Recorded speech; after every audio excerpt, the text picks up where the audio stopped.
context. Now we understand, like especially with us, we're not here. I'm better than you. I can do this better than you. As a nationwide thing, God made and created these races. We happy to be of that people that He says is better than everybody else as a nation, versus more of an individual. You know what I mean? Like you said, I got this car, you got this car. We ain't on the competing with that. As far as just believing God, and He's saying, look, I chose a race of people to be the best, and we happy and thankful to be from that seed because we didn't have to be born in this. Right? We about to kill the game this year. O.F.I. Yo, truth music, I legislated the word, I never played it. All precepts premeditated, debating, you hesitate. Right. Observe, you stop and pray. Doctrines keeping holidays, sipping while I'm eating 11. We from the stock of Jake. Yo, false doctrine, stupid, stay in a sucker's place. You stuck in grace, take work to wipe your plate. We dealing with villains, so they love the fake. Right. You know they know that we chosen, so they love the hate. I got Nationality. Let me ask you this: would you rather go with what man called us or with what God called us? God, right? So God told us these curses on the Israelites. That's the name that He put on them. So if somebody asks you what's your nationality, what do you say? All praises. Hey, all praises. That's exactly what it is. That's exactly what it is. That's just starting to be the last time we started calling ourselves black, African American, all those things. They so so loud. We special to the most high God. Which I agree because to me at the end of the day, it's all man-made. I mean, so that's yeah, all that black, African American, and all that. We're not even black. We all different shades of brown, right? But the Most High He made the nations, and He gave us names. We come from the man named Israel. That's why we're the Israelites, our forefathers. We come from Abraham, Isaac, and Jacob. He changed Jacob's name into Israel. Israel had 12 sons. We descend from those 12 sons, the children of Israel. We are the Israelites. God chose us. Yeah, you need to get down there. Okay, sorry. No problem, man. So we lead with this though. But one more time, let me ask you real quick again. So what's your nationality? Israelites. Oh, great. It's a beautiful thing to find out that we God's chosen people. So I'm gonna ask you one more thing before you leave. Lord willing. If breaking the law got us cursed, what should we do to get out the curses? Breaking the law got us in this position. Because now we see, man, we the best people at the bottom. Right? We the best people at the bottom of society. Now we see exactly why, though. Breaking these commandments got us here. You know the Lord don't play. He don't lie. Right? He say, look, I chose y'all the best, but y'all don't want to listen. Hey, these curses going to be on y'all. And we see we suffer from the curses today. Right? So we broke the law, got cursed. How we get out? How we get out of these curses? Obey. Cons, right? Obey those laws, right? All praises. So we want to leave you, if we can, with one commandment. Because a lot of times, when we think of the commandment, let me ask you this before I even assume, how many commandments you got? Because breaking the commandments got us cursed, so I think it's a good thing for us now to learn the commandments. How many do you think we got?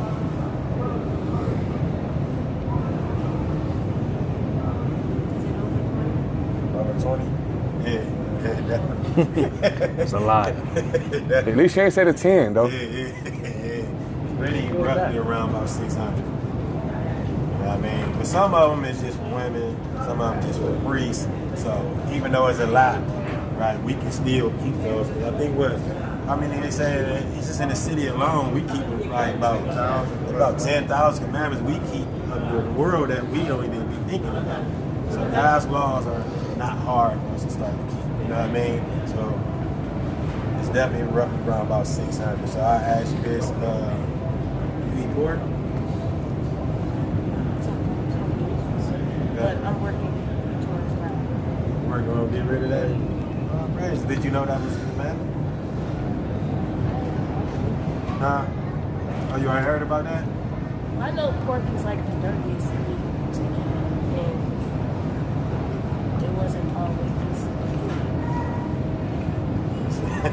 You say it wasn't always a big? Well, like, it was turned into that? Okay, we can deal with that. But more importantly, right now, let me show you, though, because this is what we got to start doing, too, though. And I want you, everybody got to make sure we do this as a people. We got to quit just listening to people. Just say something. They should be able to back it up with the scriptures. Because I was raised in the church, there's a lot of guys saying, the Bible saying, but you never give me the verse to fact check these things, right? So a lot of people can say, hey, pork is bad, don't eat it. Let me prove it with the Bible. Give me Leviticus 11, start from the top. Come. It's the book of Leviticus 11, chapter 11, verse 1. And the Lord spake unto Moses. Hold on. Who spake? Who spake to God? Salaki. And the Lord spake unto Moses and to Aaron. So we got God speaking, right? To Moses and Aaron. And he say what? Saying unto them, speak unto the children of Israel, saying. Speak unto who? Speak unto the children of Israel, saying. That's you, right? You're Israelite, right? So, okay, speaking to you and your people. Keep going. These are the beasts which ye shall eat among all beasts that are on the earth. He said what? These are the beasts which ye shall eat among all the beasts that are on the earth. So we got a lot of people don't teach us this. Oh, you know, everybody go to just the 10, thou shalt not kill, thou shalt not do this. He said, these are the beasts you shall eat. So we have commandments right here on what we can eat. Let's get the requirements for the land animal. Verse 3, whatsoever part of the hoof and is cloven footed and cheweth the cud. One more time. Whatsoever part of the hoof You got to part the hoof. and is cloven footed You got to be cloven footed. These are things you got to look for, sister. and cheweth the cud. And chew up the cud. Now, chew up the cud goes into regurgitation. So this land animal got to have all three of these requirements for us to eat it. Keep going. Among the beasts that shall ye eat. So these are among the beasts we shall eat. So let's go to verse 7. Let's see, do the pork, do he got all three requirements? Verse 7, and the swine. The swine, that's the pig, right? Swine. With me? Okay.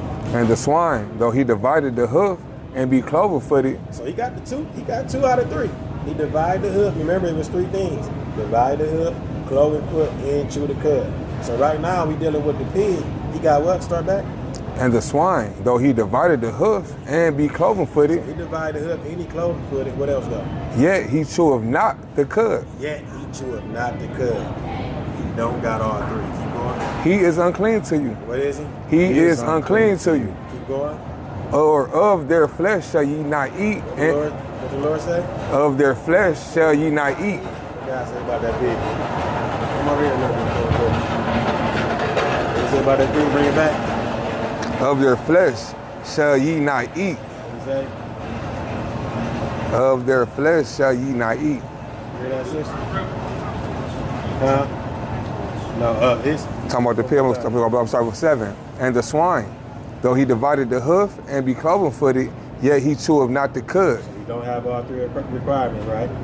He is unclean to you. What God say? He is unclean to you. Keep going. Of their flesh shall ye not eat. Of their flesh shall you not eat.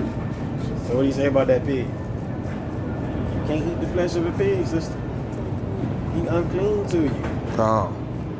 Keep going. Finish it off. Watch this. And their carcass shall ye not touch. Uh-huh. They are unclean to you. He don't even want you touching the dead pig. It's unclean to you. You know a pig can eat a pig.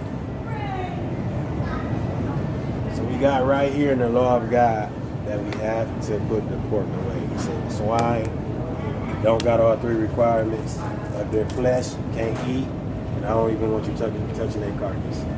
God. All praise. Think you can do that, sister? Absolutely. I've done it before. When I moved back here, before I moved back here, I wasn't with my family.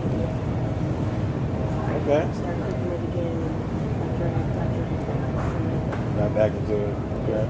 But I most definitely can make a change. All praise. That's what it's about, man.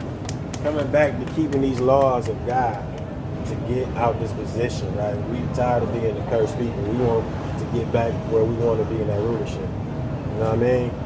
And that's part of it, right? Let me give you one more before we leave, because now we in the beginning of the Bible with that. That's where our laws is at. But I'm going to even do something like this. I'm going to jump all the way to the end. Let's see if everything stay on the same page, right? I'm going to go to Revelation, right? We know that's the last book of the Bible. I'm going to go to Revelation 14 and 12. Revelation 14 and 12. It's the book of Revelation 14, verse 12. Here is the patience of the saints. Here are they that keep the commandments of God and the faith of Jesus, Yahweh Shai. Here is the patience of the saints. The saints, right? We patiently waiting, doing what? Here are they that keep the commandments of God. Do what? Here are they that keep the commandments of God. And what else? And the faith of Jesus, Yahweh Shai. See that? The commandments of God is what we just read, right? God commanded us not to eat pork. So we read all the way in Revelation, it said you got to keep the commandments of God and have faith in who the world by Jesus. So them are two things we should be working on together, right? So we can see the kingdom of God. Sound good? Absolutely. I got Alright, one so- quick question, real quick. Because earlier you said you don't like to think of yourself as better than anyone, right? But do you like that God chose you to be better than anyone? Yeah. Okay. I try to be a humble person. Well, that's even acknowledging that God chose your people is humble.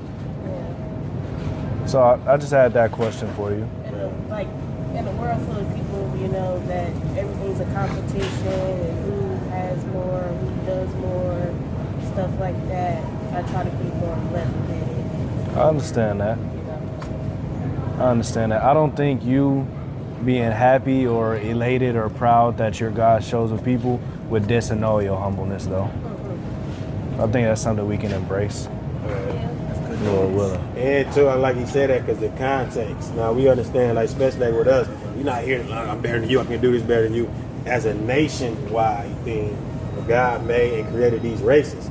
We happy to be of that people that He said is better than everybody else as a nation, versus more of an individual.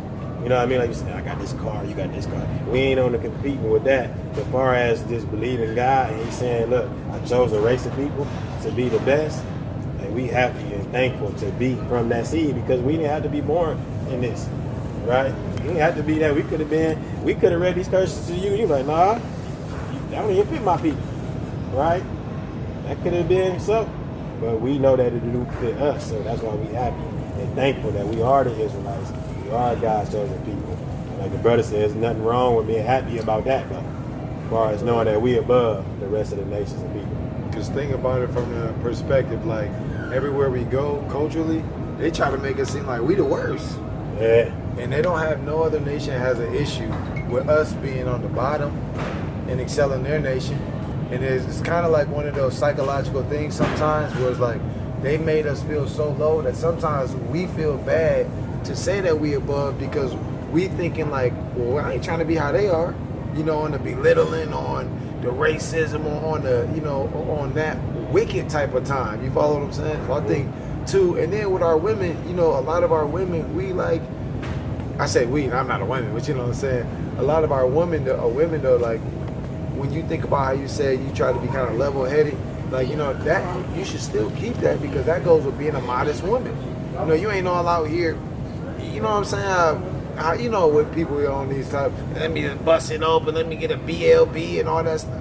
Maybe it ain't called a BLB, but you know what I'm saying though? BLB, man. Of being an Israelite, a daughter of Zion, and still being able to keep that level headed of knowing like I still gotta be a modest woman, you know what I'm saying? I'm still gonna be shamefaced and those type of things. That still goes into that part of being level headed, why being the best nation in the world, you know?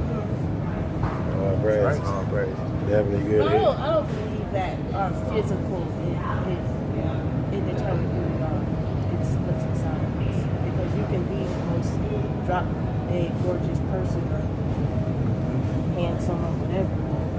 If the inside don't match you. That's right. Right.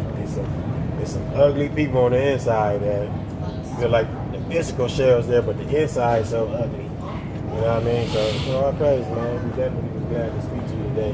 One more time, though. What's your nationality? Praise. All praise. We got to get back to obeying God, right? That's our true repentance. So what commandment we learned today? You said you gonna work on? What commandment was that? All praises. All praises. And, before you leave, if you don't mind, you can take this number, and whenever you feel free, you can text it if you want to learn more. do Zoom calls and things throughout the week and build up and continue to study and really get in this Bible. And it's good to hear that you said you starting to read it, because guess what? It's a long time I had it. It was just dusty. Mine was just dusty, right? Now I'm finding out even more now, like, dang, this really us. This our culture. This our heritage.